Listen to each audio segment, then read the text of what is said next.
What's up guys, welcome to my Retribution Paladin guide for Legion patch 7.2.5. Now in this guide I'm going to go over your spells and abilities, your talents, your artifact traits and relic choices, your stat priority, and then your DPS rotation if you will, for both single target and AoE, as well as a demonstration of both. And then just some macros and add-ons that I use that you might find useful. Now for quick and easy browsing I have included timestamps in the description below, so that you can skip to whatever section you'd like to view. Now, I'm going to go over your spells and abilities first. I'll make quick mention of your Holy Power resource system. It's pretty simple. You have a maximum of 5 Holy Power, and some abilities will generate Holy Power for you, and others will use Holy Power. The first ability I want to talk about is Crusader Strike. This is a melee range ability, very short recharge time, 2 charges, and you hit something, like so, and it generates 1 Holy Power for you. Pretty simple ability. Next up is Blade of Justice. It's got a short range on it. Another ability that does generate Holy Power. It generates 2 Holy Power instead of 1. Looks something like that. And it does have a slightly longer cooldown. Now, as far as spending Holy Power, we do have 2 options. The first is Templar's Verdict. It costs 3 Holy Power, it's melee range, and you just do some damage. So it looks like that. And the other is called Divine Storm. Now, Divine Storm also costs 3 Holy Power to use, and it basically does this little AoE around you. Now, once you get enough traits in your artifact weapon, it will shoot something forward as well, but it looks something like this. So just spin around you, and then it will shoot a little AoE in front of you as well, because of my weapon. Now, we also do have Judgment. Now, Judgment is a longer range ability, 30-yard range. You throw your hammer at something, it hits the target, and bounces to a nearby target if there's one in range, and it applies a debuff. And this debuff makes that target take more damage from your Holy Power spenders, mainly your Divine Storm and Templar's Verdict. So it looks something like that. See, it bounces if it's close enough, and you get this debuff that does increase the damage they take from those abilities. Now, as far as DPS cooldowns go, we have 2. And the first is Wake of Ashes, which is your artifact ability. So you get this when you get your artifact weapon. And basically, you do a conal attack in front of you. It hits stuff, slows things, and will stun demons and undead and things like that, and does a little bit of damage. Now, when you do get an artifact trait, you will generate Holy Power as well, so it looks something like this. And then the artifact trait also causes this little dot, but baseline it just does a little bit of damage, hits everything in a cone in front of you, and is on a 30-second cooldown. Now, our main DPS cooldown is called Avenging Wrath. It's a 2-minute cooldown, and it increases all the damage you do significantly and all the healing you do as well for the duration. So pretty simple. You just pop it and you do a lot more damage. It looks something like this. Well, I have a thing that transforms me, but the wings is what it looks like, and then you just do a lot more damage and such. So pretty simple cooldown and very, very potent. Now, as far as defensive cooldowns go, the first one we have is Shield of Vengeance, 2-minute cooldown baseline. Your artifact weapon will eventually make that shorter. And it just puts a bubble around you, as you can see. And when this breaks, it explodes for all the damage, and it hits everything around you. So it's kind of a mix of defensive and offensive ability. We also do have Divine Shield, and Divine Shield is a 5-minute cooldown baseline. I have a talent right now that's reducing it. And it makes you immune to everything for 8 seconds. Removes debuffs from you, and it makes you not take damage for 8 seconds. Now it looks something like this, and you'll see it causes a debuff called Forbearance. Forbearance makes you unable to be affected by all the abilities that cause Forbearance, which are Divine Shield, Hand of Protection, and Lay on Hands. So until this debuff goes away, I can't use these abilities on myself. Now, Blessing of Protection puts an immunity on you, and it's basically like Divine Shield, but for only physical damage. So it'll remove physical debuffs, and it will prevent all physical damage to you for 10 seconds, and it looks something like this. And again, it causes Forbearance. Now, Lay on Hands is a 10-minute cooldown, and you can cast it on anyone, and it heals them for your maximum health. So in my case, it would heal for about 3.6 million. Now, as far as utility goes, we do have 2 unique blessings. The first is Greater Blessing of Kings, and the other is Greater Blessing of Wisdom. Now, you can have one of each active at any time, and you can use them in combat now, so you can recast them mid-fight if you need to for some reason, like somebody dies, so on. Now, Kings applies a buff, an Absorb Shield, that's pretty small, and it refreshes every 6 seconds. So you can use it on someone that takes damage a lot, like a DPS or a tank if you wish. And then Greater Blessing of Wisdom regenerates your health and mana every 10 seconds, and is best used on healers generally, at least in raids or even in a mythic dungeon. We also do have a melee interrupt called Rebuke, generic 15-second cooldown. We have a stun, 1 minute cooldown, lasts 6 seconds, called Hammer of Justice. It has a short range, as you can see. I can actually hit from a little bit out. And then we do have Cleanse Toxins, which is a dispel for poison and disease effects, looks something like this. And then we have a slow called Hand of Hindrance, and this, it has a long range, as you can see. You can use it all the way back here, and it just applies a slow to the target, so they are slowed for 10 seconds. We also have Blessing of Freedom, and this applies a blessing that removes all roots and snare effects from you and makes you immune to them for the duration, and it can be used on party members as well, looks something like that. And in form ability, we do have one spell called Divine Steed, 45-second cooldown, and for 3 seconds you have epic mount speed essentially, so you just mount up, and for 3 seconds you can use this in combat, indoors, all that stuff. We do have a spammable heal called Flash of Light, and it looks something like this, and it just heals people or yourself, whoever you cast it on. It's a decent heal. You generally won't be using this too often, except maybe in solo content if you're really desperate to stay alive and you don't have other cooldowns to save you, but it is there if you need it. We do also have a taunt in case that is relevant to a pull you're doing or something you want to mess around with, called Hand of Reckoning, and this will cause targets to attack you for 3 seconds. Now, as far as passive abilities go, I do want to go over one called Retribution, and this makes it so that if anybody in your party or raid dies within 40 yards of you, you gain 20% increased damage done and 30% reduced damage taken for 20 seconds. So just know that if people happen to die, it will increase your damage. So not something necessarily to aim for, but just something to know. Now let's talk about talents. At level 15 in general, you're going to want Final Verdict pretty much all the time, especially as you finish your artifact weapon. The other two just are kind of niche situation based, and they don't scale with your weapon the same way that Final Verdict does. At level 30, generally you're going to want Fires of Justice. The new golden trait has kind of taken value away from Greater Judgment, and this just generates more holy power for you in general, which leads to more damage. Level 45 is the CC tier, so you can kind of pick whatever you like. You've got a shorter stun on your Hammer of Justice. You've got a CC and a 15-second cooldown that with the cast time. That can be useful for like Mythic Plus perhaps, to CC a mob. And you have an AoE blind. It doesn't do damage anymore, but it just disorients. So, a 1.5 minute cooldown, this can be quite useful to interrupt many things, but it's kind of up to you what you want on this tier and what situation you're in. Now level 60, I'm basically choosing between Blade of Wrath for single target, and even if you have some uptime on like a second ad, it can still be worth it sometimes to take Blade of Wrath. Demonic Inquisition comes to mind, for example, with 2 ads, but sometimes they go away from each other, so you can't always cleave them.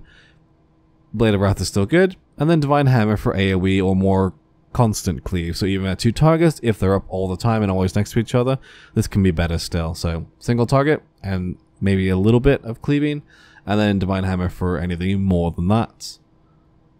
Level 75, kind of up to you. I'd probably recommend either Eye for an Eye for physical damage reduction in a raid, or Word of Glory for either Mythic Plus, or just a raid if you do want to off-heal a bit. Now, do note that it does cost Holy Power to use Word of Glory, so it is a DPS loss, but if you want to heal yourself in a few friendlies, it can be useful even in a raid setting, but kind of up to you here. I don't really recommend Justicar's Vengeance, at least not to use it, because it's not worth the damage, so it costs too much Holy Power for how much damage it does do. But this can be good for like solo content to self-heal yourself while still doing a bit of damage, but for most high-end PvE content I recommend one of these two. Level 90, you're basically choosing between Divine Intervention for survivability, or Cavalier for more movement. Cavalier is pretty simple, gives you 2 Divine Seed charges instead of 1, so you get to use it more often, thus more movement.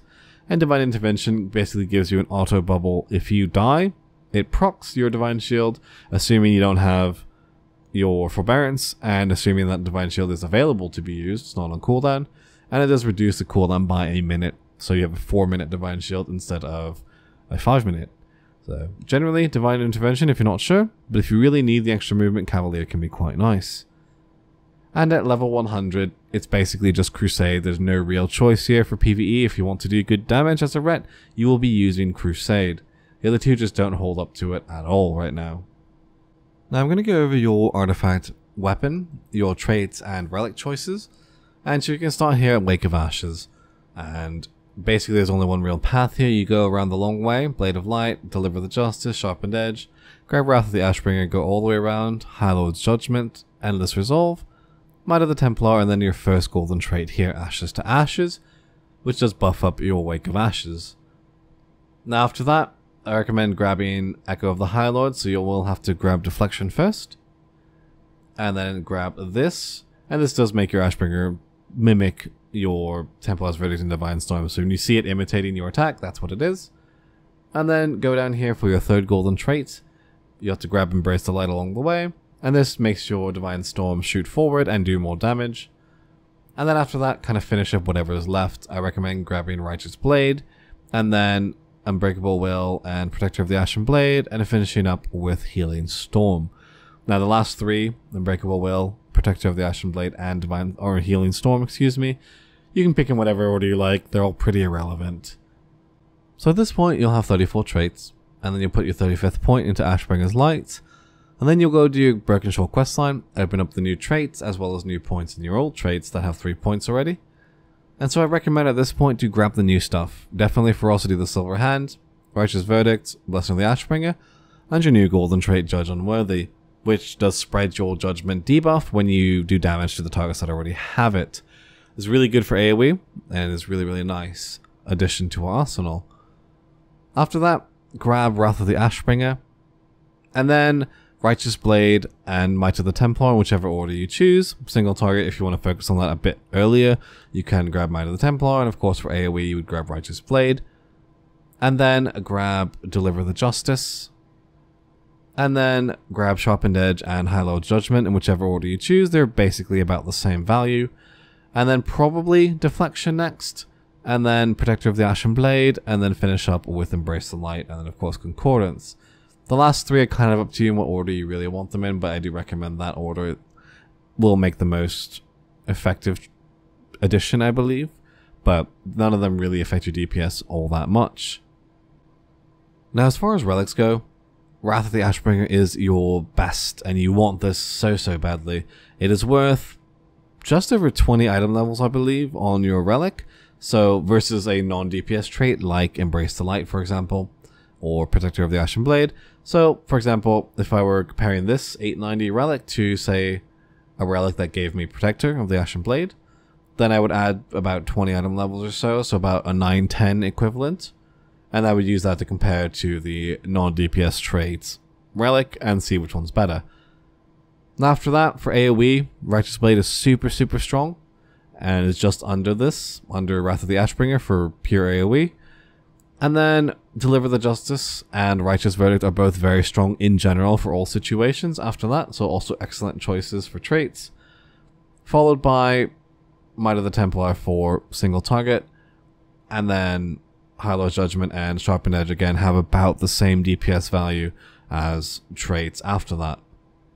Now let's talk about stat priority, and the best thing I can tell you first off is, of course, go ahead and simulate your character in the Simulation Craft and find stat weights for your character, because that's going to be the best. A lot of the stat weights for Retribution Paladins are very close in value, so depending on what gear you have, what legendaries you have, it'll change a lot. So in general though, if you're just looking for kind of a generic go-to stat priority, Haste is going to be your best, then Crits and Verse, which are really close in value, and then Mastery is going to be your lowest. And Mastery makes your Judgment do more damage, and also increases the effectiveness of the debuff that it applies, so it makes those targets take more damage from your Holy Power Spenders based on your Mastery level. Now, Haste, Crit, and Haste, Crit, and Versatility are all very close in value, so I really do recommend simulating yourself every time you get a new piece of gear, but if you don't want to, just kind of aim at those three, mostly Haste, then Crit, and Verse, and then try not to get too much on Mastery. Now let's talk about your rotation. Now it's pretty simple. You basically have two spells that generate Holy Power, which is Crusader Strike and Blade of Justice or Divine Hammer if you're taking that talent, and you want to use those to build up to a bunch of holy power, ideally 5, but if you need to 4, if you don't have enough globals or things aren't cool, then you would have to wait too long for them. And then you're going to cast Judgment, apply that debuff, and then you're going to spend your holy power, Templar's Verdict for single target, and Divine Storm for AoE. Now AoE, especially as you get your weapon up and you level it more and more, Divine Storm will overtake Templar's Verdict at 2 targets. So as soon as there's more than 1 target, go ahead and Divine Storm. But you'll spend that holy power on those abilities, whichever one is appropriate, and you'll spend as much as you can during that Judgment debuff window. So once you spent enough where you can't cast another Templar's Verdict or Divine Storm, go back, generate some holy power, and spend as fast as you can. That means you don't pool holy power during your Judgment debuff window. Now, once your Judgment fades, you build back up to 5 if you can, or 4, or whatever is available, without having to wait too long. Then Judgment again when it's ready, and then spend on Templar's Verdict and Divine Storm, depending again on the situation, and spend as much as you can. Now, as far as integrating your cooldowns go, using Wake of Ashes, you will generate 5 holy power for you after you get your first golden trait, so you need to make sure you do empty out your holy power bar before you use it if possible. So you do want to use it on cooldown as much as possible, but you don't want to wait too long for that. So if you end up with like 1 holy power and you trying to spend 3, another 3 would cause several seconds of delay, just go ahead and use it. It's okay to waste like 1, maybe even 2 holy powers sometimes on Wake of Ashes, but do try to use it on cooldown and do try to spend all of your holy power right before you use it.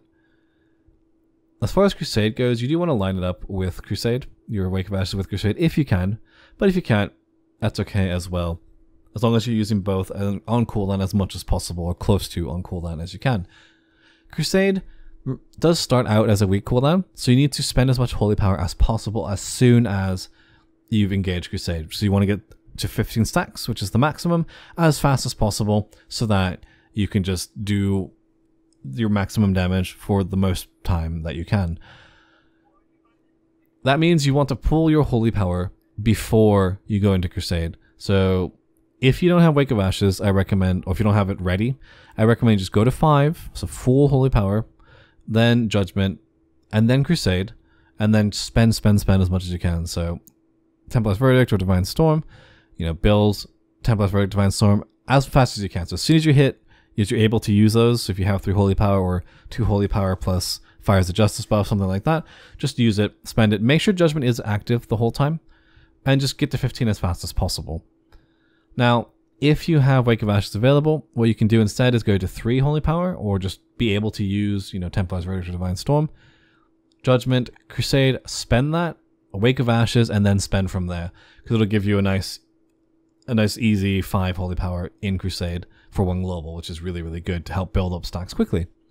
But same idea there. You just pull as much holy power as is appropriate, and then Judgment, Crusade, spend. And the idea is to spend as much holy power as possible during Crusade.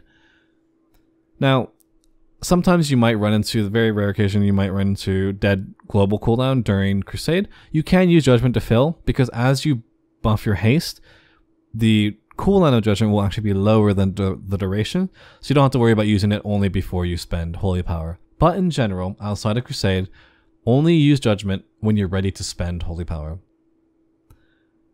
And that's pretty much the rotation for Retribution Paladin for both single target and AoE, the main difference being what talents you pick, maybe like Divine Hammer versus Blade of Wrath, and whether you're using Divine Storm 2+ targets or Templar's Verdict for single target.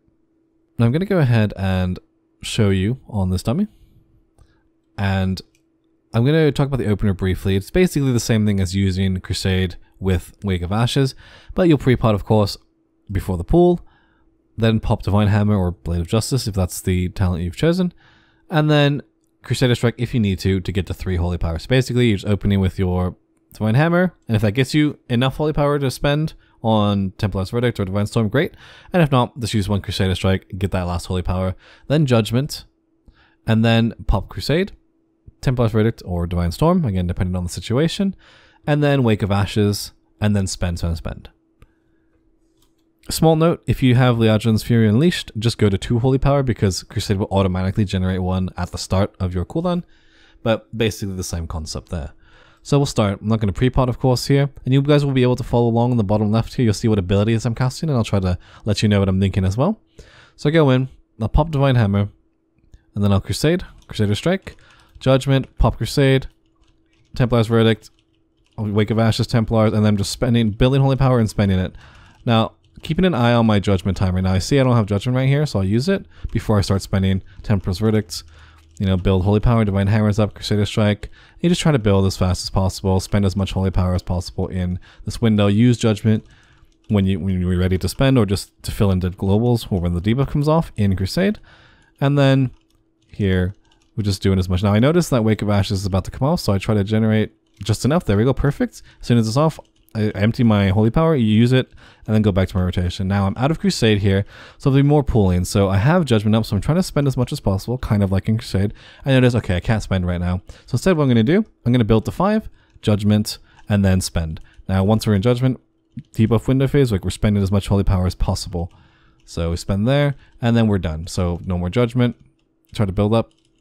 And I notice Wake of Ashes is coming off pretty soon, so I'll try to empty again my Holy Power bar before it gets there. I got lucky, so I can empty my Holy Power bar and use it again. Now here, I didn't think I could squeeze in that last one before I needed the Judgment again, so I didn't. I pulled up instead, and that's something you can kind of get used to looking at, tracking, and deciding. Now here again, Judgment goes off, so I go to 5 instead of spending on Templar's Verdict. And then just kind of spend in your Judgment debuff window. And this is pretty much your whole rotation. Now I'll go up until Crusade so you guys can see like pooling for Crusade. Now here again I see Wake of Ashes is pretty close, so I'll actually just delay here, so I don't want to delay too much. Or I could have Crusader Striked, because wasting 1 Holy Power is not the biggest deal in the world. And just spend as much as you can during those windows. Those Judgment debuff windows.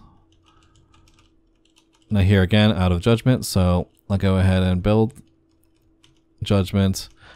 And you saw I paused there. You could have maybe just Judgmented and gone with 3 Holy Power. It wouldn't have been as effective, but, you know, it is a decent option as well. So here we almost have Wake of Ashes, so I'll go ahead and Judgment, Crusade again, and then Wake. So I knew it would be up by the time I was ready to, and then just spend. So you can try to line it up like that. If you notice Wake of Ashes is too far, just build up to 5, wait for Crusade, and then, you know, spend. So you try to get to 15 stacks as soon as possible so that you're doing the maximum amount of damage that you can. Now again, if you're doing AoE, you know, you can just substitute, well, still Judgment, but just substitute Divine Storm like so. You know, okay, so I'm ready to spend, just use Divine Storm instead. And that's the exact same rotation other than that. So that's pretty much it. And here again, you know, you see my cooldowns coming up, so I'll try to, you know, spread out, Wake of Ashes, and spend. So that's pretty much the rotation and how you kind of be looking for things. You know, just you're basically watching your Judgment window. Is it available? Do I have enough Holy Power? Stuff like that. And when are your cooldowns coming up? So it's kind of the basic idea of it. And the more you practice, the more you get used to it, the more you get a feel for it. As far as macros and add-ons go, I only use one macro generally, and that's a trinket and cooldown macro. So for Crusade, that's basically if you have Horn of Valor like I was using in the demonstration, something that's 2 minutes or that lines up perfectly with your Crusade. And I'm using the number because I got an item eventually that was called Horn of Valor, and it was like, it would open the follower menu, which is really annoying. So I'm just using numbers now. 14 is the second slot down here, and 13 would be this slot here, this trinket slot. So you can use whichever one you like if you need to, but I will have this in the description below so you can check it out if you're interested in that. I don't really use too many macros other than that on this particular character. Now as far as add-ons go, I do use a few. First is Weak Auras 2. You can use it to do a lot of stuff. I'm using it mostly for cooldown tracking or buff duration, stacks, timers, things like that, so I don't have to look down at it all the time. But as you can see, you can do a lot of stuff with it, and I will have a link to that in my paste bin, which has a lot of my Weak Auras that I do use or have, I think could be useful for people. For action bars, I do use Bartender 4. You can move stuff, you can customize the size of them, you can set keybinds on any key you like, character specific or otherwise, and like I said, you can change, you know, you can do different bar sizes, you know, this is like 3 rows, you could do, you know, how many buttons, and so on. For damage meters, I do use details, and I like it more a little bit than Scatter and Recount. The other two are really good as well, but I just like the amount of detail that this does give you. You do have to set up some stuff though, so it does take a little bit of setting up, but I do like it. Now, for the icons flashing in the middle of my screen, that is from Doom Cooldown Pulse. And basically it's just a fire and forget add-on. I haven't touched the settings at all. Then it just shows when stuff is off cooldown. But it has been inaccurate, especially on fights like Alessandro cooldown, when you have things that reduce your cooldowns a lot. So I don't really recommend it. Plus you can do the exact same thing in weak auras if you want, and it's more accurate. But I've just been too lazy to get rid of it. Kind of on like Mewtwo's that I haven't really set up weak auras for, I guess. But I will probably get rid of it at some point. Now, other ones I do use that you probably didn't see. Exorcist raid tools. This I use to track raid cooldowns. So you can just like track stuff, and it's over on the right hand side of my screen normally. And it looks something like that. So it just shows up in here. And you can set like, you can configure it, set the order, all that good stuff. You can have battle res monitor. You can inspect the raid, although it's been a little wonky lately. You can write notes to your raid. You can do raid checks like food, flask, runes, all that stuff. All this sort of fun thing. You can do raid attendance, etc, etc. So there is some cool features on it. Now, I also do use Aura 3. And it's because I like the battle res monitor a bit better on it. It's simpler. And it shows who casted and just, it's good stuff. But also, I use it for alerts as well. So you can do combat alerts, like you can see if people are taunting, interrupting, if they miss their interrupt. So like people say, oh no, I tried to get that one. You can see, they'll say, oh yeah, you know, they used it, but they missed it because it wasn't casting, because somebody else got it, etc. So yeah. So you can set all that stuff up. You can do consumable checks as well with this. You can do a cooldown monitor as well, although I don't really use it anymore. And you can mess around with other cool features of it as well. So that's pretty much it for this video. If you liked it, feel free to hit it with a like. If you want to see more content like this, or when I post new videos, feel free to hit this with the channel with a subscribe, so you know when I post new content. And if you have any questions or comments, feel free to leave that in the comment section below, or catch me on my stream at twitch.tv if you want to just hang out, chat, ask some questions there. Thanks for watching, guys. Hope you liked it. Cheers.